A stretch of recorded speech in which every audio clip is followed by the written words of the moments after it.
ప్రభునామానికి వేలాది వేల స్తుతులు స్తోత్రాలు చెల్లిద్దాము. శ్రేష్టమైన సమయాన్ని, సహవాసాన్ని మనకు అనుగ్రహించిన ప్రభు స్తుతులకు స్తోత్రాలకు అర్హుడై ఉంటున్నాడు. చేరి వచ్చిన మీ అందరికీ కూడా ప్రభు పేరట శుభాభివందనాలు. ప్రభువు నాకు అనుగ్రహించిన ఈ కొద్ది సమయాన్ని బట్టి మీతో వాక్యం పంచుకోవటానికి ప్రభు నాయట్లా చూపిన కృపను బట్టి ప్రభుకు స్తుతులు స్తోత్రాలు చేస్తుంటున్నాను. సమస్త మహిమ గంత ప్రభావము ఆయనకే చెల్లిస్తుంటున్నాను. చిన్న ప్రార్థన చేసుకుందాము. పరిశుద్ధుడా, మహోన్నతుడా, సర్వోన్నతుడా, సర్వశక్తిమంతుడా, మీ పరిశుద్ధ సన్నిధి సహవాసం మాకు అనుగ్రహించినందుకు స్తోత్రాలు చెల్లిస్తూ ఈ శ్రేష్టమైన సమయంలో మా తండ్రి మీ శ్రేష్టమైన మాటల ద్వారా, సందేశం ద్వారా ఆత్మీయంగా బలపరచబడటానికి, నూతనపరచబడటానికి, నూతన శక్తితో జీవంతో నింపబడటానికి మా అందరి ఎడల తారినంత కృప కుమ్మరించమని బ్రతిమాలుకుంటూ మమ్మల్ని మీ పరిశుద్ధ హస్తాలకు అప్పగించుకుంటున్నాం తండ్రి. వేలాది వేల స్తోత్రాలు తండ్రి. మీ సన్నిధి మా మధ్య ఉంచండి. మీ ఆత్మ సంచారం అనుగ్రహించండి. ప్రతి ఒక్కరి హృదయాలు మీ వైపు లేవనెత్తుకోబట్టడానికి కృప చూపి సహాయం చేయండి. మా నేత్రాలు మీ వైపు చూడటానికి సహాయం చేయమని బ్రతిమాలు వేడుకుంటున్నాం తండ్రి. స్తోత్రాలు చెల్లిస్తూ సమస్త మహిమ గంత ప్రభావం మీకే ఆరోపిస్తూ చేరి వచ్చిన ప్రతి ఒక్కరిని మీ దయగల హస్తాలకు అప్పగిస్తూ ప్రభువైన యేసుక్రీస్తు పేరిట ప్రార్థించి వేడుకుంటున్నాం తండ్రి. ఆమేన్, ఆమేన్. ప్రియులారా,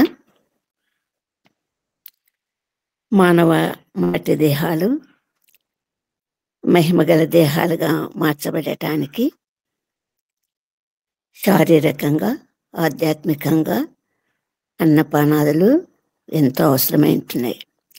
శరీరాత్మలు కలిగిన మనకు రెండు విధాలుగా పోషింపబడాలి, రెండు విధాలుగా వర్ధిల్లాలి.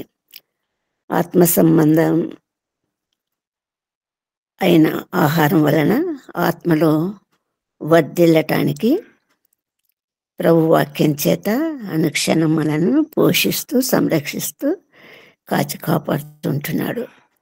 శారీరక పరంగా మరి మనము కావాల్సినటువంటి అన్ని విధాల జాగ్రత్తలు తీసుకుంటూ మన ఆరోగ్యంగా ఉండటానికి ఎదుగుదల ద్వారా, ఆరోగ్యంగా ఎదగటం వల్ల ద్వారా ప్రభు యొక్క కార్యములు సంపూర్ణంగా ఆయన చిత్తానుసారంగా జరపటానికి, సాధనాలుగా వాడబడటానికి ప్రభు మనందరిలా కృప చూపే తండ్రిగా మన మధ్య ఉంటున్నాడు. ప్రభు నామానికి మహిమ కలుగును గాక.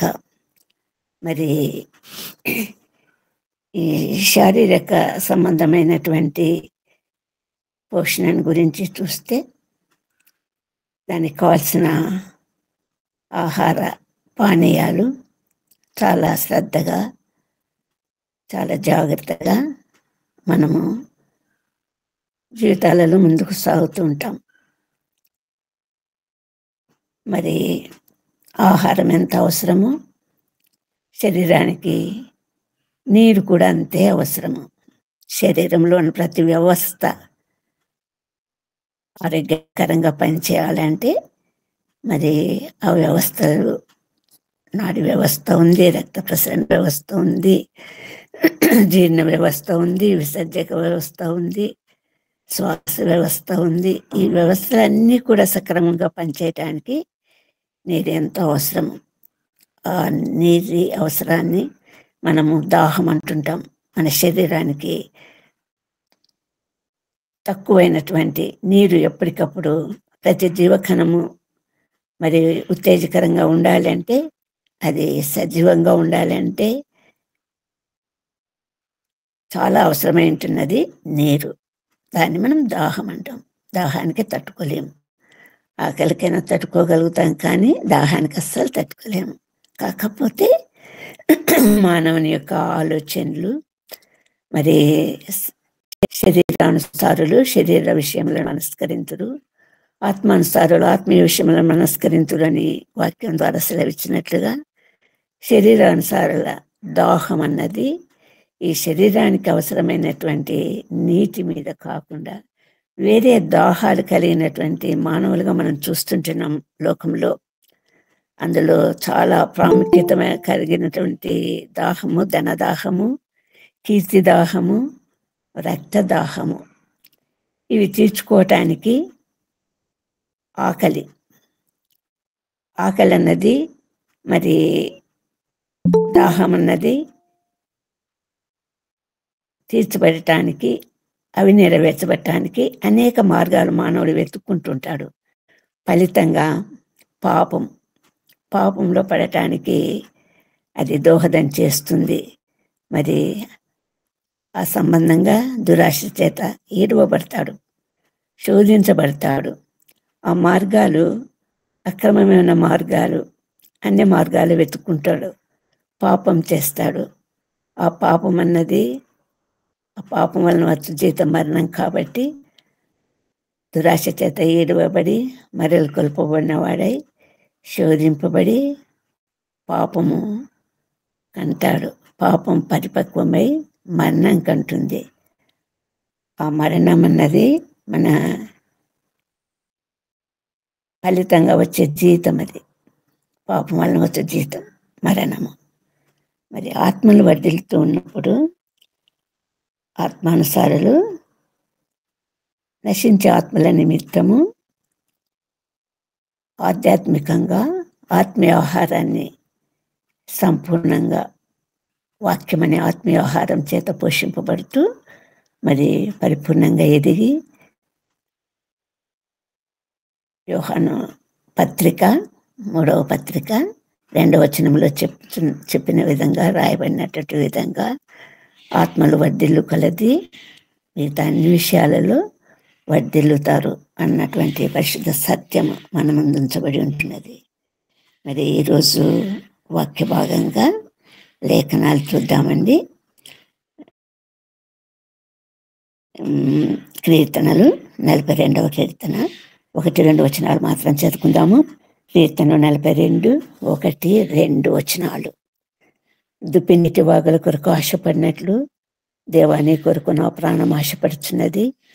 నా ప్రాణము దేవుని కొరకు తృష్ణగొనుచున్నది. జీవం కలిగిన దేవుని కొరకు తృష్ణగొనుచున్నది. దప్పిక కొనుచున్నటువంటి ఆత్మను గురించి ఇక్కడ రాయబడింది.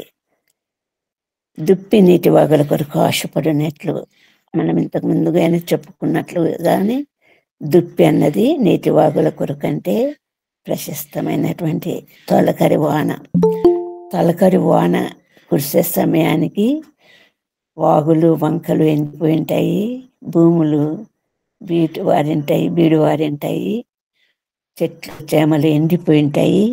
అటువంటి సమయంలో మరి ప్రభు ఇచ్చినటువంటి తొలకరి వాన ద్వారా వాగులు వంకలు ఉరకలై పారుతాయి, ఎండిన బీళ్ళన్నీ చిగుళ్ళు వేస్తాయి. మరి ప్రకృతి అంతా పచ్చదనం సంతరించుకుంటుంది. అటువంటి ఆ వాగుల కొరకు చాలా ఆశతో దుప్పులు పరిగెత్తుతాయట. దొప్పుతూ రోజుతూ ప్రయాసపడుతూ ఆ నీటి వాగుల కొరకు ప్రయాణం చేస్తాయంట దుప్పులు. ఇక్కడ కీర్తనకారుడు కొరహు కీర్తనని రాయబడింది. కొరహు కుమారుడు రచించిన దైవ ధ్యానం అని ఇక్కడ రాయబడింది. మరి ఇక్కడ వీళ్ళు లేకపోతే ఈ కీర్తనకారుడు మరి తనను గురించి కాక అనేకుల గురించి, అనేకుల ఆత్మలు ఇందులో ఇమిడి ఉన్నటువంటి భావన మనకు అర్థమవుతుంది. ఆత్మలు తృష్ణగొన్న ఆత్మలు, దప్పిగొంచున్నటువంటి ఆత్మలు, దుఃఖంతో ఆయాసంతో వేదనతో కృంగినటువంటి ఆత్మలు, ఆశగా ఎదురు చూస్తున్న ఆత్మలను ఇక్కడ చూస్తుంటున్నాము. మరి ఆత్మీయ సంబంధమైనటువంటి దాహం ఇక్కడ కనిపిస్తూ ఉంది. ఇక్కడ నా ప్రాణము దేవుని కొరకు తృష్ణగొంచున్నది, జీవం కలిగిన దేవుని కొరకు తృష్ణగొంచున్నది. ఆ జీవం కలిగిన దేవుని కొరకు తృష్ణ తీరాలంటే, దాహం తీరాలంటే నీరు కావాలి. మరి ఆ నీటి కొరకు ఈ జీవం కలిగిన దేవుడు ఒక జీవపు ఊట అయింటున్నాడు. మరి ఆ జీవపు ఊట దావీదు రాసినట్లుగా 36వ కీర్తన 9వ వచనంలో చెప్పబడినట్లుగా ఆయన ఒక జీవపు ఊట. ఆ జీవపు ఊట నీటి బుగ్గది, ఊరెడు నీటి బుగ్గది. దాని కొరకు నా ప్రాణము తృష్ణగొంచున్నది. నేను వెతుకులాడుతుంటున్నాను, ఆశగా ఎదురు చూస్తుంటున్నాను, దాన్ని కనుగొనాలని తాపత్రయపడుతున్నాను. ఎందుకంటే అది నాకు చాలా అవసరమై ఉంటున్నది అన్నటువంటి భావన. ఆ జీవపు ఊట మనిషికి కావలసినటువంటి స్వాంతన, ఉపశమనం, ఆ దప్పిక తీర్చటం, నెమ్మది, సమాధానము, సంతోషము, ఆ ఆలోచనే చాలు, ఆ ఆశ చాలు అంటున్నాడు కీర్తనకారుడు.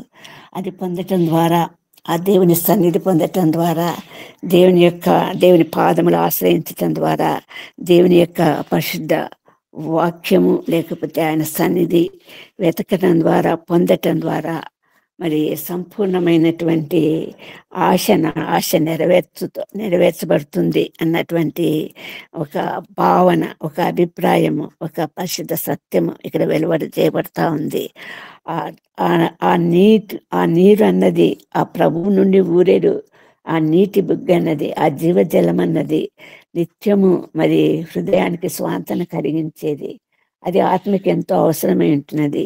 ఈ లోక సంబంధమైనటువంటి అనేకమైనటువంటి వ్యవస్థలు మనల్ని అవస్థల పాలు చేస్తూ ఉంటుండగా, అటువంటి అవస్థల నుండి తప్పించేటటువంటి ఒక స్వాంతన మనకు ప్రభు దగ్గర నుండి దొరకటము మనకెంతో అది ధన్యకరమైనది. ఇక్కడ ఈ కీర్తనకారుడు తన అనుభవాలనే కాక మరి ఈ కీర్తన ద్వారా అనేకుల అనుభవాలను మనము చూడగలుగుతూ ఉంటున్నాము. దేవుని సన్నిధికి నేను ఎప్పుడు వచ్చేదను, ఆయన సన్నిధి నేను ఎప్పుడు కనపడేదను. ప్రభు సన్నిధి కొరవైంది, కొరతగా ఉంది, లేదు, లభించటం లేదు. ఆ సన్నిధి కావాలి అని ఆశిస్తుంటున్నాడు. దేవుని యొక్క పరిశుద్ధమైన సన్నిధి కావాలి అని ఆశిస్తుంటున్నాడు. ఆ పరిశుద్ధమైన సన్నిధి వలన మరి మన జీవితాలన్నవి మరి పరిశుద్ధపరచబడినటువంటి జీవితాలుగా, ఆత్మీయంగా వర్ధిల్లే జీవితాలుగా ప్రభువు ముందుకు సాగటానికి ఇచ్చేటటువంటి అవకాశము. ఆయన పాద సన్నిధి వెతకాలి, వెతుకుడి మీకు దొరుకును. ఖచ్చితంగా ప్రభువును వెతకటం ద్వారా, ఆయన సన్నిధిని వెతకటం ద్వారా, ఆయన మహత్యం తెలుసుకోవడం ద్వారా మరి సంపూర్ణంగా మనము మరి ఆ స్వాంతన అన్నది మనకు లభిస్తుంది. ఈ సన్నిధి గురించినటువంటి ఒక నిబంధన, ఒక కట్టడ ఇశ్రాయేల్ వారికి ఇచ్చినప్పుడు మనము నిర్గమకాండం 23వ అధ్యాయం 17వ వచనంలో చూస్తే సంవత్సరానికి 3 సార్లు ఆయన సన్నిధిలో కనపడవలెను అన్నటువంటి వాక్య భాగం ఉంది. ఒక నియమం అక్కడ ఇశ్రాయేలు జనాంగానికి ఏర్పరిచి ఉంటున్నాడు ప్రభువు. ఆ నియమం ప్రకారము సంవత్సరానికి 3 సార్లు దేవుని సన్నిధిలో కనపడాలి. ఆ కనపడడం, దేవుని సన్నిధి కనపడడం అన్నది, దేవుని ఆశ్రయించటం అన్నది, ఆయన సన్నిధిలో జీవించటం అన్నది, కాలం సమయాన్ని ముందుకు ఆ దేవునిలో ముందుకు సాగటం అన్నది చాలా ఆశీర్వాదకరము అన్నటువంటిది. మరి అది లేకుండా, ఆ సన్నిధి లేకుండా, ఆ దేవుని సన్నిధి లేకుండా మరి మన జీవితాలు ఎలా ఉంటాయి అంటే, ఈ కీర్తన రాసినటువంటి కీర్తన ఒక కోరహ కుమారుడే కాదు. ఒకసారి మనం జ్ఞాపకం ఉంచుకోవాలి. ఒక కోరహ కుమారుడే కాదు, ఆసాపు అనుభవం ఉంది, ఇంకా దావీదు అనుభవం ఉంది, హన్నా అనుభవం ఉంది, యోనా అనుభవం ఉంది. వీరంతా కూడా కన్నీళ్లతోటి దివారాత్రులు నా కన్నీళ్లు నాకు అన్నపానం లాయను. ఆ ఏడుపు, ఆ రోదన అన్నది వారి యొక్క మనోవేదనను, మనోదుఃఖాన్ని కలగచేస్తూ ఉంది. ఎందుకు ఈ దివారాత్రులు నా అన్నపానాలు, నా కన్నీళ్ళు నాకు అన్నపానాలు ఆయన ఎందుకు అంటే, ప్రభు సన్నిధి లేదు అక్కడ. నేనేమో ఆశపడుతుంటున్నాను, మనమేమో ఆశపడుతుంటున్నాం ఆయన సన్నిధి దొరకటం లేదు, ఆ ఆశ తీరటం లేదు. నేను ఆశతో ఒక దుప్పి ఎలాగో నీటి వాగుల కొరకు ఆశపడుతున్నాను, అలాగూ ప్రభు సన్నిధి కోసము ఆశపడుతున్నాను. మరి నీ దేవుడు ఏమాయను, ఎక్కడున్నా నీ దేవుడు అన్నటువంటి ఒక ఆత్మీయమైనటువంటి శోధన. ప్రభువు నీతో లేడు, నీకున్నటువంటి ఈ కష్టానికి, నష్టానికి, ఇబ్బంది, బాధకు, బరువుకు మరి యోబును శోధించింది. యోబు భార్య ప్రభువును దూషించి మరణం కానింది. ఇలాంటి శోధనలు మనకు కన్నీళ్లుగా, అన్నపానాలుగా మెదిగిలిపోయేటటువంటి పరిస్థితుల్లో మనం ఉన్నప్పుడు మనం ఆశగా తేరి చూడాల్సింది మన ప్రభు వైపు. ఆయన సన్నిధిని వెతకాలి, ఆయన సన్నిధిని ఆశ్రయించాలి, ఆయన సన్నిధిని మరి దేవుని యొక్క సన్నిధిని సంపూర్ణంగా అనుభవించగలిగినటువంటి స్థితిలోనికి రావాలి అన్నటువంటి సంగతి మనకి ఇక్కడ తెలియజేయబడతా ఉంది. ఆశ తిరిగే మార్గం తెలియజేయబడతా ఉంది. ఇంకా ఇక్కడ కనపడుతున్నటువంటి బాధ చూస్తే, నా ప్రాణము నాలో కరిగిపోతున్నది, నా ప్రాణమా నీ వేళ కృంగి ఉన్నావు, నీ వేళ తొందరపరుచున్నావు, దేవుని యందు నిరీక్షించుము. మనకు ఉన్న ప్రభు ఉంది, ప్రభు ఉన్నాడు, ప్రభు సన్నిధి ఉంది. మరి తొందరపడొద్దు, నీలో నువ్వు కృంగిపోవద్దు, నీలో నువ్వు దీన స్థితిలోనికి రావద్దు. ఎందుకంటే మనకు ఒక నిరీక్షణ ఉంది, ప్రభు మనతో ఉన్నాడు.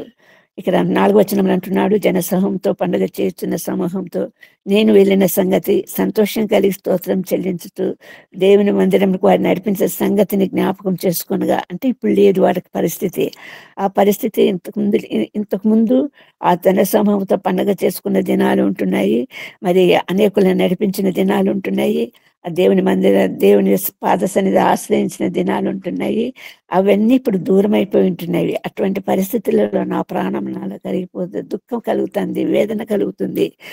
ఈ లోక సంబంధమైనటువంటి వాటి నిమిత్తము ఆకర్షించటం లేదు, ఆశించటం లేదు. పరలోక సంబంధమైనటువంటి, ఆత్మీయ సంబంధమైనటువంటి అనేక విషయాలను గురించినటువంటి, అంటే ఆయన సన్నిధిలో సమస్తం ఉన్నాయి, సంపూర్ణంగా ఉన్నాయి. ఆ సన్నిధి వెతకటం ద్వారా అది లేకుండా పోయినప్పుడు మరి ఆ బాధ, ఆ వేదన, మరి అంతకుముందు పొందిన సంతోషాన్ని గురించినటువంటి జ్ఞాపకం చేసుకుంటే అది ఎంతో, మరి అది ఇప్పుడు లేదే, ఇప్పుడు దొరకలేదే, ఆ ప్రభు సన్నిధి ఇప్పుడు దొరకలేదే అన్నటువంటి బాధ, వేదన మనకి ఇక్కడ అర్థమవుతా ఉంది. తర్వాత ఇక్కడ రాయబడినటువంటి, ఈ కీర్తనలో రాయబడినటువంటి విషయాలలో మనము ఈ 6, 7 వచనాలు మనం చూస్తే, మోషే ద్వితీయోపదేశకాండము 3వ అధ్యాయంలో మోషే తన ఇశ్రాయేలుతో వారి జీవితం గురించినంతా మళ్ళీ విశదీకరిస్తూ వచ్చినప్పుడు ఎదుర్కొన్నటువంటి శత్రువులను గురించి 3వ అధ్యాయంలో మరి చదవండి మీరు. అక్కడ హెర్మోను పర్వతం, దాని అద్దరి దేశము, ఇవన్నీ కూడా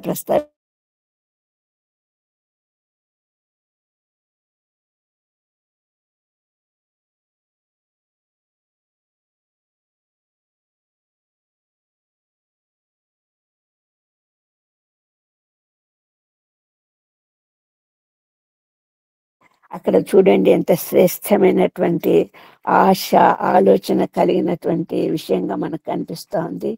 కీర్తనలు 84 మొదటి వచనాలు చూద్దామండి. ఎవరైనా తీస్తే చదవండి.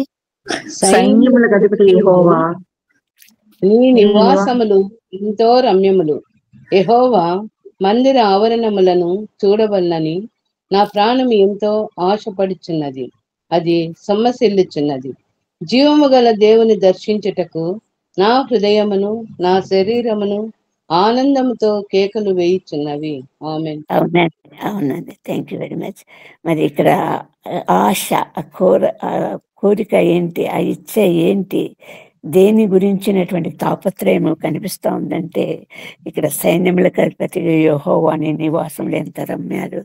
మరి ఆ నివాసమును మాకు, అందులో మేము పాలిభాగస్తులమైతే ఆ సన్నిధిలో, మీరున్న సన్నిధిలో మేము మీతో పాటు నిల్చుండి, లేకపోతే మీతో పాటు ఉండి ఆ సంతోషము, ఆనందము అనుభవించగలిగితే అది ఎంత ధన్యత. అది చూడాలని మీరు ఆ యెహోవా మందిరములో ప్రభు యొక్క స్థలములో ఉండటానికి ఎంత ఆశీర్వాదకరం అన్నది నా ప్రాణం ఎంతో ఆశపడుతుంది, సొమ్మసిల్లుతా ఉంది. మరి ఆ మందిరంలో దేవుని దర్శించుటకు నా హృదయం, నా శరీరం ఆనందంతో కేకలు వేస్తున్నది. చాలా ఆశిస్తా ఉంటున్నాను. ఎప్పుడెప్పుడు, ఏ నిమిషము, ఏ క్షణము దేవుని సన్నిధి నాకు దొరుకుతుంది, ఏ క్షణంలో ఈ ఆనందం, ఈ సంతోషం నా హృదయాన్ని ఉప్పొంగ చేస్తుంది. సంతోషంగా కీర్తనలు పాడగలుగుతాను, సంతోషంగా వాయిద్యాలు వాయించగలుగుతాను, సితారా వాయించగలుగుతాను, స్తుతులు స్తోత్రాలు చెల్లిస్తాను. అది నాకు బలాన్ని అనుగ్రహిస్తుంది, ధన్యతను అనుగ్రహిస్తుంది, నిత్యం నేను స్తుతించేటటువంటి ఆధిక్యత ఇస్తుంది. ఇక్కడ 5వ వచనంలో అంటాడు, నీ వలన బలమునందు మనుషులు ధన్యులు. శారీరకంగా బలహీన పడిండొచ్చు, కానీ పడవచ్చునేమో, కానీ ఆత్మీయంగా మాత్రము నువ్వు చాలా బలం నందినటువంటి మనిషిగా నీకు ఆ ధన్యత నీకు లభిస్తుంది. ఆ ప్రభువు నిమిత్తం యాత్ర చేయు మార్గాలు వారికి అతి ప్రియాలు. ఈ యాత్ర అనేది యాత్రా కీర్తనలు మనం చూస్తుంటున్నాము. 120 నుంచి 134 వరకు ఉన్నటువంటి యాత్రా కీర్తనలు చూస్తుంటున్నాము. ఆ యాత్రా కీర్తనలని దేవుని కొండవైపు, సియోను కొండవైపు, యెరూషలేము పట్టణం పైన ఆ దేవుని యొక్క మందిరం వైపు మరి వారి యాత్ర మార్గంలో ఉంటున్నవి. అవి ఎంత సంతోషము, ఎంత ఆనందకరము. మరి ఇక్కడ శ్రేష్టమైన మాట అంటున్నాడు, తొలకరి వాడిని దాని దీవెనలతో కప్పును, వారు నానాటికి బలాభివృద్ధి ప్రయాణం చేదురు. ప్రతి వాడు సీఎన్లో దేవుని సన్నిధిన కనపడును. ఆ రోజు రాబోతుంది, ఆ రోజు రావాలని ఆశిస్తుంటున్నాను, అందులో నేను ఉండాలని కోరుకుంటున్నాను. ప్రతి వాడు దేవుని శివునిలో దేవుని సన్నిధిలో కనపడును. ప్రభువా ఆలకించు అంటున్నాడు కింద. యెహోవా సైన్యములపతి దేవా నా ప్రార్థన ఆలకింపు. యాకోబు దేవా చెవియొగ్గు. దేవా మా కేడమ దృష్టించు. నేను కోరుకుంటున్నాను, బలంగా ఆశిస్తుంటున్నాను. బలమైనటువంటి కోరిక ఇది నాకు. ప్రభువా నా ప్రార్థన ఆలకించు. ఎలుగెత్తి మొరపెట్టుకుంటున్నటువంటి విషయము, ఎలుగెత్తి కన్నీళ్లతో ప్రార్థిస్తున్నటువంటి విషయము. ఆ సన్నిధి కోల్పోవటం ద్వారా మరి పోగొట్టుకునేది ఎంత భయంకరమైనటువంటి విషయము, పొందితే ఎంత ధన్యత. ఆ వెతుకులాట అన్నది, ఆ ఆశతో కూడినటువంటి ఆ వెతుకులాట అన్నది ప్రతి ఒక్కరి జీవితంలో కావాలి. అది అనుభవించాలి, ప్రభువు అనుగ్రహించాలి, దాని గుండి వచ్చే ఆశీర్వాదాలని పొందాలి. ఇక్కడ ఈ వేదన, ఈ బాధ, ఇదంతా కూడా మనము ఈ కోరహు రచించినటువంటి కీర్తనలలోనే మనము చూస్తుంటున్నాము. ఇంకా 87వ కీర్తనలో ఇంకెంత శ్రేష్టమైన విషయం రాయబడిందో చూడండి. ఆయన పునాది పరిశుద్ధ పర్వతం మీద వేయబడి ఉన్నది. యాకోబు నివాసములన్నిటికంటే సియోను గుమ్మములు యెహోవాకు ప్రేములైనవి. దేవుని పట్టణమా, మనుషులు నిన్ను గూర్చి మిక్కిలి గొప్ప సంగతులు చెప్పుకొందురు. అంత ఆధిక్యత, అంత విశిష్టత, అంత ఔన్నత్యము దేవుని యొక్క పరిశుద్ధ పర్వతం మీద ఉంది. అది నివాసంగా దొరికితే ఆ సియోను గుమ్మాలు తెరవబడినటువంటి సియోను గుమ్మాలు నీ కొరకు తెరవబడితే అది ఎంత ధన్యత, ఎంత ఆశీర్వాదము, ఎంత శ్రేయస్కరము. ఈ గొప్ప అనుభవం కోసము ఆశించువారంగా మనం ఉండాలని దేవుని యొక్క మాట ఏంటున్నది. ఆ అనుభవం కొరకు తాపత్రయపడాలని, ఆ అనుభవంకు ప్రాకులాడాలని, నిత్య జీవితంలో నిరంతరము మన పోరాటము, ఈలోక సంబంధమైనటువంటి అనేకం సంపాదించుకోవటంలో మరి చేయరాని పాపాలు చేయటానికి ఆస్కారమైనటువంటి ఈలోక సంబంధమైనటువంటి విషయాలు కాకుండా పరలోక సంబంధమైనటువంటి విషయాలు, దేవుని నివాస స్థలం చేరే విషయాలు, ఆ నివాస స్థలంలో మనకు ఆశ్రయమై ఉండటానికి అనువైనటువంటి స్థలంగా మనము ప్రభు వలన అనుగ్రహింపబడటానికి మరి ప్రభు మన ఎడల కృప చూపటం అన్నది ఎంత ఆవశ్యకత. దానికి మొరపెడదాము. దేవుని సన్నిధిలో మన హృదయాలను కుమ్మరిస్తాము, దేవుని సన్నిధిని ఆశ్రయిస్తాము, ఆ వాక్యమనే అర్థంలో సరిచూసుకుందాము, జీవితంలో ముందుకు సాగుదాము. సాగిపోవుడి అని సెలవిచ్చినట్లుగా ఆ సియోను మార్గంలో ముందుకు సాగటానికి ప్రభువు ఆశిస్తూ ఉంటుండగా మన ఆశ కూడా తప్పిపోయినటువంటి గొర్రెల వలె కాకుండా మరి పరిపూర్ణంగా దేవుని మాత్రమే వెంబడించేటటువంటి గొర్రెలు, దారి తప్పిపోయిన గొర్రెలలో చేర్చబడకుండా జీవితాలు మనకు ఈ లోకంలో ఎంతో అవసరమై ఉంటున్నది అన్నటువంటి వాస్తవం మనకు ఇక్కడ ప్రభు బయలుపరుస్తుంటున్నాడు. మరి అటువంటి స్థితిలో ఉండినటువంటి ఇశ్రాయేలు జనాంగము మరి ప్రభువును మొరపెట్టారు. అబ్రహాం కలిగినటువంటి దర్శనం ద్వారా చూపించిన విధానంగా జరగబోయేటటువంటి 430 సంవత్సరాలు ఇశ్రాయేలు జనాంగం ఐగుప్తుల చేతిలో బానిసత్వం అనుభవించేటటువంటి దర్శనము ప్రకారంగా యాకోబు సంతానం అంతా కూడా ఐగుప్తులో బానిసలుగా మరి మార్చబడినటువంటి విషయంలో మరి ఆ తట్టుకోలేనటువంటి స్థితిలో వారు మొరపెట్టడం జరిగింది. మనకు వాక్యం ద్వారా అదే సెలవిస్తోంది నిర్గమకాండంలో. అటువంటి ఆ స్థితిలోనికి వారు మొరపెట్టడం ఉన్నప్పుడు ఆ మొర విన్నాను అంటున్నాడు మోషతో ఏర్పరచుకున్నాడు. మోషే అహరోను మిర్యాములను ఏర్పరచుకున్నాడు ప్రభు. వారి నుండి వెలుపలికి తీయాలి. దేవుని సన్నిధి వారికి కావాలి. దేవుడిచ్చిన వాగ్దాంత దేశానికి వారిని నడిపించాలి అన్నటువంటి విషయంగా ప్రభు మోషే అహరోనును ఏర్పరచుకొని వారి ద్వారా ముందుకు నడిపించాలని సంసిద్ధపడినటువంటి ప్రభువు ఆ మార్గం అన్నది ఎటువంటి మార్గంలో ముందుకు సాగాలి, ఆ దుఃఖము, ఆ వేదన, ఆ బాధ అంతా పోయి సంతోషకరమైనటువంటి వాగ్దత్త దేశంలో నడిపించబడటానికి ఒక విశిష్టత కలిగినటువంటి, ఒక ప్రణాళికతో కూడినటువంటి, ఒక ఔన్నత్యంతో కూడినటువంటి, ఒక బలితో కూడినటువంటి మార్గాన్ని ఏర్పరిచినటువంటి ప్రభువును మనం చూస్తుంటున్నాం నిర్గమకాండంలో. నిర్గమకాండము 12వ అధ్యాయానికి వద్దాం ఒకసారి మనము. నిర్గమకాండము 12వ అధ్యాయంలో మరి ఇక్కడ స్పష్టమైనటువంటి విషయాలు అనేకంగా ఉంటుండగా మరి ముఖ్యమైనటువంటి విషయాల ద్వారా మాత్రం మనం వెళ్తాము. నిర్గమకాండము 12వ అధ్యాయంలో మరి ఇక్కడ వ్రాయబడినటువంటి అనేక విషయాలు ఉన్నాయి. కాకపోతే ప్రాధాన్యత కలిగినటువంటి విషయము సంపూర్ణమైనటువంటి దేవుని మార్గంలో ముందుకు సాగేటటువంటి విషయము. ఆ మార్గంలో నడిస్తే తప్ప మరి మరి పరమ కానానును లేకపోతే ఈ భూకానును ఇక్కడ చేరటానికి, పరమ కానానును ఏర్పరచుకున్న జనాంగం అంతా చేరటానికి ఒక విశిష్టమైనటువంటి పరిశుద్ధమైనటువంటి మరి మార్గాన్ని ఇక్కడ బయలుపరుస్తూ ఉంటున్నాడు. అదే పస్కా బలి, పస్కా పశువు, పస్కా పండుగ. పస్కా అంటే పాస్ ఓవర్ అంటే దాటిపోవటము. ఆ దాటిపోవటం అన్న దాని విషయంలో ప్రభువు ఏర్పరిచినటువంటి మార్గం ఏంటంటే ఈ పస్కా గొర్రె పిల్లను వధించండి అంటున్నాడు. ఆ వధించినటువంటి ఆ పస్కా పశువు యొక్క రక్తాన్ని తీసుకొని మరి మిమ్మల్ని నేను విడుదల చేయబోతుంటున్నాను. తెగుళ్ళు అప్పటికే ఆఖరి తెగుళ్ళకి వచ్చినటువంటి సందర్భం ఇది. ఆ తెగులు వచ్చిన సందర్భంగా ప్రభు వారితో ఇస్తున్నటువంటి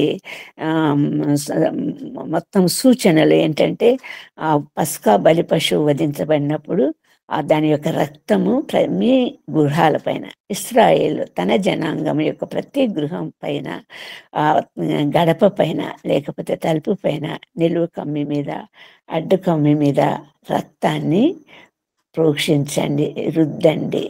రక్తం కలిగినటువంటి గుమ్మాలు ఉండాలి. ఆ రక్తం అన్నదాన్ని చూసినప్పుడు నేను దాటిపోతాను. ఆ రక్తం అన్నది రక్షణకు, విడుదలకు, విమోచనకు సూచన ఉంటున్నది. ఆ రక్తము గుర్తు ఉన్నటువంటి గుమ్మాలను నేను దాటిపోతాను. ఆ దాటిపోవటం ద్వారా దేవుని యొక్క ఉగ్రత నుండి మీరు తప్పించుకోబడతారు. ఏ గుమ్మంకైతే ఆ రక్తం కలిగి ఉంటుందో ఆ గుమ్మంలో ఉన్న ప్రతిదీ, అది ఎంతమంది ఉంటే అంతమంది, అందులో ఉన్న పశువులు సమస్తము రక్షింపబడతాయి. మిగతా ఐగుప్తు కుటుంబాలన్నీ కూడా, ఐగుప్తు గృహాలన్నీ కూడా ఉగ్రతకు లోనవుతాయి. ఏం చేయబోతున్నాను ఈరోజు రాత్రి, భయంకరమైన రాత్రి నేను ఐగుప్తులో దిగబోతున్నాను. దిగి నేను చేయబోతున్నది ఏంటి? దేవుడు చెలవిస్తుంటున్నాడు మోషేకు.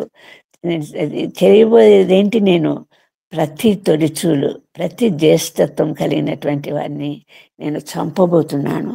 ప్రభువు ఎందుకు ఆ నిర్ణయం తీసుకున్నాడంటే ఆనాడు ఐగుప్తీయులలో ప్రతి జ్యేష్ఠత్వం జంతువులలో ప్రతి జ్యేష్ఠత్వం కలిగిన జంతువులన్నీ కూడా బలిగా అర్పించబడేటివి. అలాగే జ్యేష్ఠులను కూడా మరి దేవతలకు అర్పించబడేటటువంటి కాలం ఇది.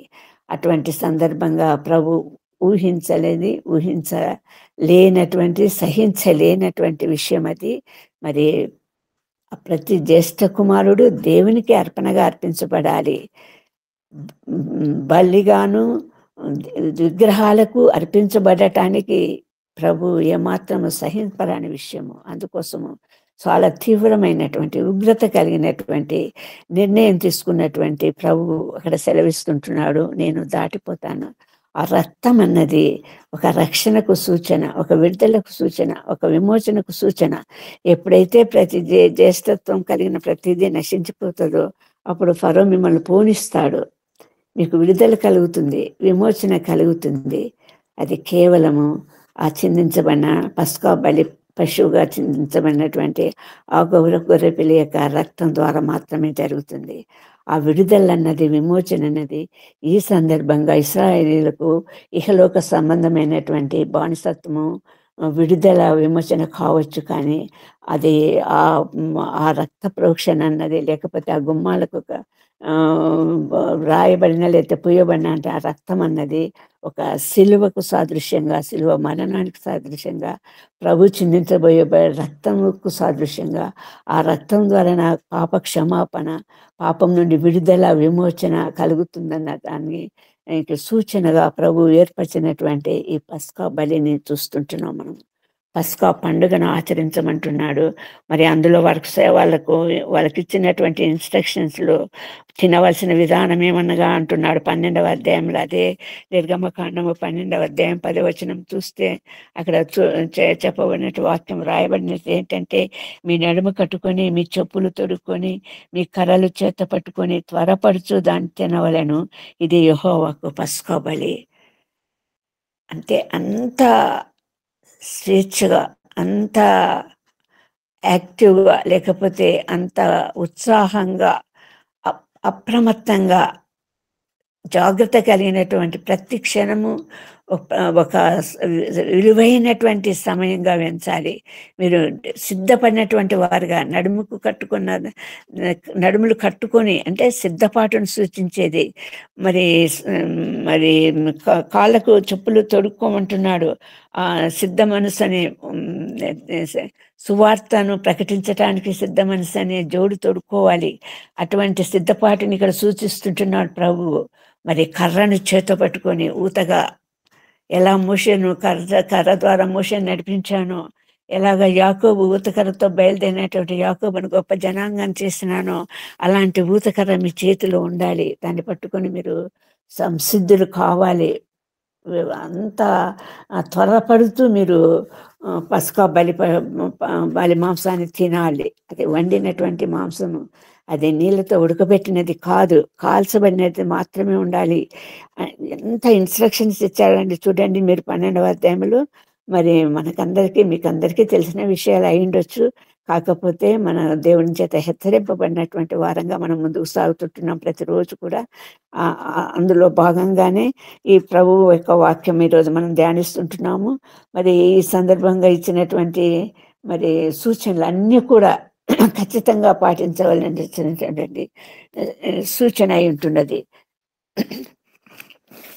ఆ సూచనలు పాటించడం ద్వారా మరి వారి జీవితాలలో విడుదల, ఐగుప్తు దేశం నుండి వెలుపలికి నడిపించడానికి ప్రభు ఏర్పరిచినటువంటి మార్గము, మరి ఆ సరళం చేయమన్నటువంటి మార్గము. అందుకు ప్రభు ముందుకు నడుస్తూ వారిని నడిపించేటటువంటి మార్గము, పగలు మేఘస్తంభంలో రాత్రి అగ్నిస్తంభంలో వారిని నడిపించేటటువంటి మార్గంగా మనము చూస్తుంటున్నాం అన్నమాట. మరి ఈ సందర్భంగా మరి దేవుని యొక్క రక్తం అన్నది, అమూల్యమైనటువంటి రక్తం అన్నది మరి ఇక్కడ సూచనగా ఉన్న దేవుని గొర్రెపిల్లగా దేవుడు అర్పించబడ్డాడు. ఆ గొర్రెపిల్లగా ఇక్కడ మామూలు గొర్రెపిల్ల ప్రభుకు సూచనగా మరి అర్పించబడినటువంటి గొర్రెపిల్ల యొక్క రక్తము మరి ముందుకు జీవితంలో పరమకాణానికి చేరటానికి ఆ అమూల్యమైన రక్తము, ఆచిందించబడినటువంటి ఆ రక్తము మరి పరమకాణానికి చేర్చడానికి ఆ ఇశ్రాయేలు జనాంగంతో ఒకానొక రోజు సహపరులం కానటువంటి మనము కూడా, పరదేశులమైనటువంటి పరవాసులమైనటువంటి మనం కూడా ఆ చేరటానికి ప్రభు ఏర్పరిచినటువంటి ఆ బలిదానం వలన, ఆ రక్త యాగం వలన, ప్రోక్షింపబడినటువంటి రక్తం వలన మధ్య అడ్డుగోడ పడగొట్టబడి ఉభయలను ఏకం చేసి సమాధానపరిచేటటువంటి విషయం ఇక్కడ సూచించబడుతూ ఉంటున్నది. ప్రభువు సూచిస్తున్నటువంటి మార్గం మనకి ఇక్కడ తెలియజేయబడుతుంటున్నది. మరి అటువంటి స్థితిలో మనం ముందుకు నడిపించబడాలి. ఆ ప్రభు యొక్క రక్తం విడుదలకు సూచనగా అర్పించబడాలి అన్నటువంటి వాస్తవము. మరి అందులో తీసుకోవాల్సిన జాగ్రత్తలు అన్నీ కూడా చాలా పరిపూర్ణంగా మరి సంపూర్ణంగా ఎలా పస్కా పండుగ ఆచరించాలి అన్నటువంటి విషయం, ఎంత పరిశుద్ధంగా ఆచరించాలి, నీళ్ళతో ఉడకబెట్టింది తినకూడదు అంటాడు. మరి అనేకమైనటువంటి నిర్ణయాలతో కూడినటువంటి పస్కాను ఆచరించాలని ప్రభు ఇక్కడ ఆదేశిస్తుంటున్నాడు. మోషే ద్వారా ఇశ్రాయేలును నడిపించడానికి ఇష్టపడుతున్నటువంటి ప్రభువును మనం ఇక్కడ చూస్తుంటున్నాము. దీనికి సూచనగా మనము హెబ్రీ రాసినటువంటి పత్రిక 9వ అధ్యాయము 22వ వచనము చదవండమ్మా. ఎవరన్నా ఇమ్మీడియట్ గా చేయగలిగినటువంటి వారు. హెబ్రీ పత్రిక 9వ అధ్యాయము 22వ వచనం.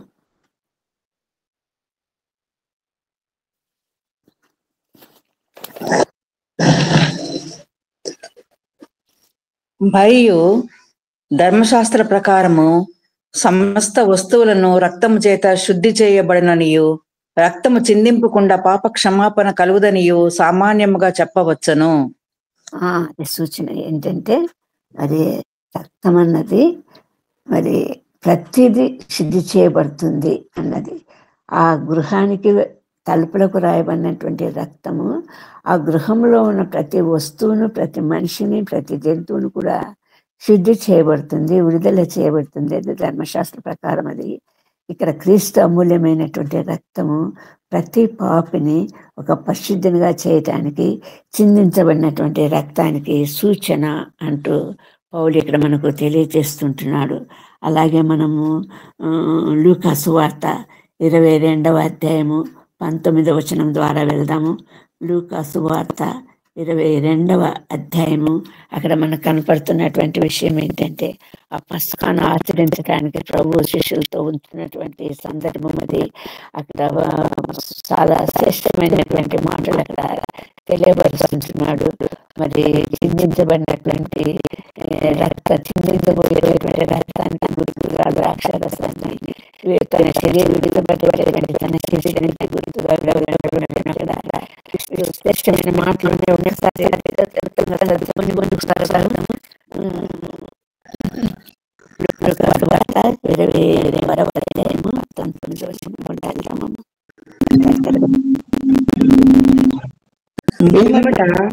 ఆయన రొట్టె పట్టుకొని కృతజ్ఞాస్తుతులు చెల్లించి దానిని విరిచి వారికిచ్చి, ఇది మీ కొరకు ఇయ్యబడుచున్న నా శరీరము, నన్ను జ్ఞాపకము చేసుకొనుటకు దీనిని చేయుడని చెప్పెను. ఆ ప్రకారమే భోజనమైన తర్వాత ఆయన గిన్నెయు పట్టుకుని, ఈ గిన్నె మీ కొరకు చిందింపబడుచున్న నా రక్తము వలన క్రొత్త నిబంధన. ఆమేన్. క్రొత్త నిబంధన రక్తాన్ని గురించి జ్ఞాపకం ఉంచుకోండి. జ్ఞాపకం ఉంచుకుంటకు దించేది అంటే తిరిగి నేను వచ్చే వరకు నా సన్నిధి మీతో ఉంది, నా రక్తం వలన మీకు విడుదల విమోచన కలుగుతుంది అన్నటువంటి దానికి సూచనగా మీరు ఈ రొట్టె విరచటంలో ప్రభు సంస్కారంలో పాలు పొందటం ద్వారా మరి ఆ జ్ఞాపకం ఉంచుకొని ఆచరించడం ద్వారా అంత పరిశుద్ధంగా ఆచరించాలి, అంత పవిత్ర. అది పులియని రొట్టె విరవబడాలి, పరిశుద్ధమైనటువంటి ద్రాక్షారసము మరి ఇవ్వబడాలి. ఆ సంస్కారం పుచ్చుకున్నటువంటి ప్రతి ఒక్కరు కూడా మరి ప్రభు యొక్క రక్తము వలన విమోచింపబడతాం అన్నటువంటి వాస్తవికత, ప్రభు అందువలన శిలువ మరణం నొందాడు అన్నటువంటి వాస్తవికతను జ్ఞాపకంలో ఉంచుకుంటూ అతి భయభక్తులు కలిగి అతి శ్రద్ధాశక్తులతో మరి ఆ రొట్టె ఆ బల్లలో పాల్గొనటం ఎంతో అవసరమైంటుండగా నేను చాలా దగ్గర గమనించాను. మరి ఆ రొట్టెకు బ్రెడ్ బేకరీలో చేయబడినటువంటి బ్రెడ్‌ని ఇస్తుంటారు. ఆ బ్రెడ్ అన్నది పులియబడినటువంటి బ్రెడ్ అది. ఆ పులియబడినటువంటి బ్రెడ్‌ను ప్రభువు శరీరంగా ఇవ్వటం నేను గమనిస్తుంటున్నాను. అట్టి పరిస్థితిలో నేను ఆ ప్రభు సంస్కారం తీసుకోను నేను. దాన్ని మానేస్తాను. మానేయటమే నాకు శ్రేయస్కరం అనిపిస్తుందనమాట. ప్రభు అంత శ్రేష్టంగా, అంత భయభక్తులతో, అంత శ్రద్ధాశక్తి కలిగినటువంటి వారంగా ప్రభువుని జ్ఞాపకం చేసుకుంటూ అంత గొప్ప రక్షణను కలగచేయటానికి చిందించిన ఆ రక్తం విషయంలో, ఆ శరీరం నలగబట్టినటువంటి ఆ శరీర విషయంలో మనం అతి జాగ్రత్తగా, అతి శ్రద్ధాశక్తి, అతి భయభక్తులు కలిగినటువంటి వారుగా నిత్యం మన హృదయంలో ఆ ప్రభువునే స్మరించుకుంటూ ఆ రొట్టెలో ద్రాక్షారసంలో పాలు పొందాల్సిన ఆవశ్యకత ఎంతో ఉంది. అందుకే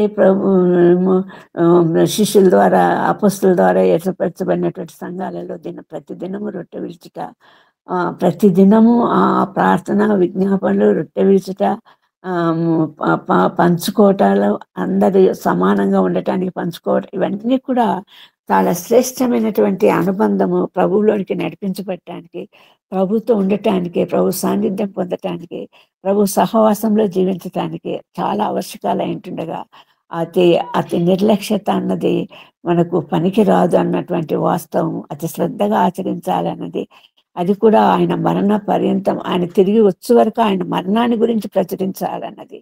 ఎందుకు ప్రభు మరణించాడు, ఏ విధంగా మరణించాడు, ఆ మరణించడం ద్వారా మనకి కలిగినటువంటి ఒక శ్రేష్టమైనటువంటి విడుదల ఏంటి, రక్షణ ఏంటి అన్నది ప్రచురించటానికి మనము అది జ్ఞాపకం చేసుకుంటూ చేయాలని ప్రభు ఆ యొక్క ఆదేశం ఏంటుండగా, మరి దాని విషయం కూడా మనం చాలా జాగ్రత్తగా జీవితాలను ముందుకు సాగాలన్నది మనం జ్ఞాపకం ఉంచుకోవాలి. అలాగే మనం ఒకసారి మొదటి కొరింథీ పత్రిక 5వ అధ్యాయం 7వ వచనం ఒకసారి చూద్దామమ్మా. మొదటి కొరింథీ పత్రిక 5వ అధ్యాయం 7వ వచనం త్వరగా చూద్దాము.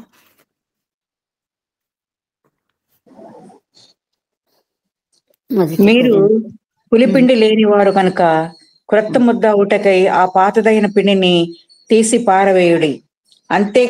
ఇంతేకాక క్రీస్తు అను మన పస్కా పశువు వధింపబడేను. కాబట్టి చదవమ్మా. గనుక పాతదైన పులిపిండితోనైనను దుర్మార్గతయు దుష్టత్వమును పులిపిండితోనైనను కాకుండా నిష్కాపట్యమును సత్యమును పులియని రొట్టెతో పండుగ ఆచరింతము. చాలా జాగ్రత్త. పులిసిన పిండి అన్నది కలుషితము, పులియ చేస్తుంది, అందులో బ్యాక్టీరియా ప్రవేశిస్తుంది, మరి ఆల్కహాల్ను ప్రొడ్యూస్ చేస్తుంది. పులియపరిచే చర్యలో అది మత్తును కలిగించేటటువంటి విషయం, అది అపవిత్రపరచబడినటువంటి విషయము. ఆ పులిసిన పిండి అన్నది నీ శరీరంలో నుండి తొలగించాలి. ఆ పులిసిన పిండి అన్నది నీలో ఉన్న అకృత్యాలు, దుష్ట కార్యాలు, దుష్ట చింతన, దుష్ట శక్తి, దానికంతా సూచనగా ఉంటుంది. అవన్నీ వదిలిపెట్టేసి పులియని పిండితో చేయబడినటువంటి రొట్టెలాగా మన జీవితాలలో ఉండాలి అన్నటువంటి పరిశుద్ధ సత్యం ఇక్కడ బయలుపరచబడతా ఉంది. కాబట్టి మరి అతి జాగ్రత్తగా ఆయన చిందించబడినటువంటి ఆ రక్తం అన్నది పరిశుద్ధతలోనికి నడిపించాలన్నది. ఆఖరి వచనంగా మనం ఒకటి చూద్దాము. మొదటి పేతురు మొదటి అధ్యాయము 19-20 వచనాలు చదువుకుందాము. మొదటి పేతురు మొదటి అధ్యాయము 19-20 వచనాలు. అమూల్యమైన రక్తము చేత అనగా నిర్దోషమును నిష్కళంకమును గొర్రెపిల్ల వంటి క్రీస్తు రక్తము చేత విమోచింపబడితేనని మీరు ఎరుగుదురు కదా. ఆయన జగత్తు పునాది వేయబడక మునిపే నియమింపబడిన గాని తన్ను మృతుల్లో నుండి లేపి తనకు మహిమనిచ్చిన దేవుని ఎడల తన ద్వారా విశ్వాసులైన మీ నిమిత్తము కడవరి కాలములయందు ఆయన ప్రత్యక్షపరచబడెను. కాగా మీ విశ్వాసమును నిరీక్షణయు దేవుని యందు ఉంచబడి ఉన్నవి. మనం 42వ కీర్తనలో చదువుకున్నట్లుగా నా ప్రాణమాని వేళ కృంగి ఉన్నావు, ఆయన నిరీక్షించుము. ఈ నిరీక్షణ అన్నది మనకు దేని వలన కలుగుతుందంటే ఆయన కలగచేసినటువంటి చిందించినటువంటి అమూల్య రక్తం వలన, మరి తిరిగి లేయబడినట్టు పునరుద్ధరైన యేసుక్రీస్తు ప్రభు వలన మరి సంపూర్ణమైనటువంటి విడుదల, విమోచన, మరి అది ఎక్కడికి దారితీస్తుంది, ఎక్కడికి నడిపిస్తుంటే పరిశుద్ధ పట్టణమైనటువంటి సియోను పట్టణమైనటువంటి దేవుని పట్టణమైనటువంటి మరి ఆ పరలోక రాజ్యంలోనికి మనల్ని ప్రవేశించడానికి ప్రభు సుగమం చేస్తుంటున్నాడు, మార్గం సరళం చేస్తుంటున్నాడు, సిద్ధపరుచుంటున్నాడు. ఆ రక్తం అన్నది ప్రతి నిత్యము జ్ఞాపకంలో ఉంచుకోవాలి.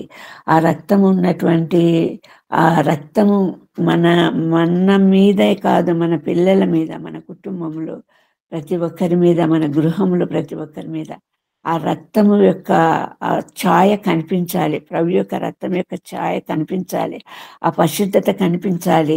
ఆ విడుదల అన్నది మరి మన జీవితాల ద్వారా మరి ప్రతిక్షేపించబడాలి, తెలియచేయబడాలి జనాలకు.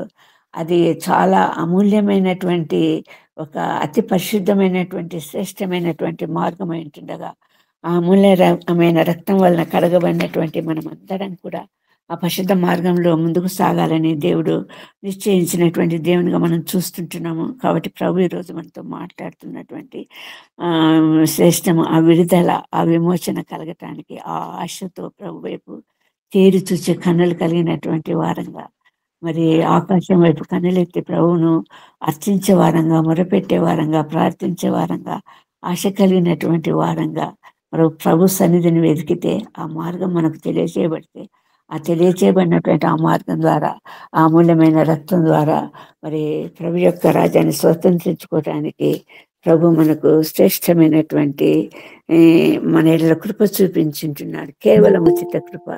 మరి మన నీతి అన్నది మురికి గుడ్డ వంటిది. అట్టి మన ఎడల ప్రభు కేవలము ఉచిత కృప. మన యోగ్యత ఎంత మాత్రం లేదు, ఎందుకంటే లోకాన్ని ఎంతో ప్రేమించాడు కాబట్టి ఆ మార్గంలో, ప్రభు చూపిన మార్గంలో మన జీవితాలలో ముందుకు సాగాలని ప్రభు చేస్తుంటుండగా అట్టి కృపను పొందినటువంటి వారంగా మనమంతా కూడా ఆ మార్గంలో ముందుకు సాగగలటానికి ప్రభు మనందరిలా కృప చూపును కాక. అమూల్యమైన రక్తము, నిష్కళంకమైన రక్తము, అమూల్యమైన రక్తము, నిష్కళంకమైన రక్తము, యేసు రక్తము, రక్తము, రక్తము, యేసు రక్తము, రక్తము, రక్తము. దేవుడి కొద్ది వాక్యమును దీవించు ఆశీర్వదించును కాక. ఆమేన్, ఆమేన్, ఆమేన్, ఆమేన్. ఎప్పుడో 45 సంవత్సరాల క్రితం మొదటిసారి బలలో పాల్గొన్నాను. ఈ రోజుకు కూడా, నేటి వరకు కూడా నా చేతులు వణుకుతాయి. భయము, భక్తి కలుగుతుంది. యేసయ్య శరీరము, యేసయ్య రక్తము, ఆ వెచ్చనైన రక్తము తీసుకుంటున్నట్టుగా ఎంతో భయము కలుగుతుంది, వణుకు కలుగుతుంది. దేవునికి స్తోత్రం కలుగును గాక. తుప్పి నీటి వాగుల కొరకు ఆశపడినట్లుగా కీర్తనకారుడు అంటాడు, మన ప్రాణములు ఆశకొని ఉండాలి. దేవునికి మహిమ కలుగును గాక. చక్కని వాక్యం అందించిన గ్రేస్ మనోరంజనమ్మ గారికి వందనాలండి. ఇప్పుడు ప్రభు నేర్పిన ప్రార్థన చెప్పుకుందామండి.